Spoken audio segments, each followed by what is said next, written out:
നമ്മൾ പഴയ കാലത്തെ പല വാക്കുകളും എടുത്തിട്ടായിരിക്കും ഉപയോഗിക്കുന്നത്. ഇപ്പോൾ ട്രാൻസ്ജെൻഡർ എന്ന് പറയുന്ന വാക്കിന് മലയാളം നമുക്കില്ലാതെ, നമ്മൾ പണ്ട് കാലത്ത് പറയുന്നത് ശിഖണ്ഡി എന്നൊരു വാക്കായിരുന്നു ഉപയോഗിക്കുന്നത്. അത് വളരെ മോശപ്പെട്ട വാക്കായിട്ട് അതിനകത്ത് ഈ അവജ്ഞ ചേർന്ന വാക്കാണ്.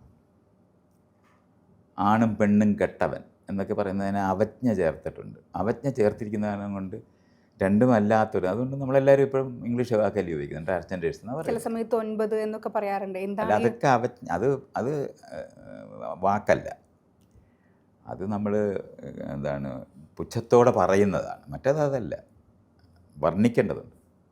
ട്രാൻസ്ജെൻഡേഴ്സിനോട് താങ്കൾക്ക് പുച്ഛമുണ്ടോ ശരിക്കും, അതോ അവരെ അംഗീകരിക്കുന്നുണ്ടോ? അതല്ല ഞാൻ പറയുന്ന വിഷയം. നമ്മൾ പുച്ഛം ഉള്ളതിനെ പറ്റി പറയുകയല്ല. ട്രാൻസ്ജെൻഡർ എന്ന് പറയുന്നത് നമ്മൾ മലയാളത്തിലൊരു വാക്ക് നമുക്കില്ലാതിരിക്കുന്നു എന്നുള്ളതാണ് പറയുന്നത്. പഴയ വാക്കുകളെന്ന് പറയുന്നതിനകത്ത് അവജ്ഞയുണ്ട്, പുച്ഛമുണ്ട്.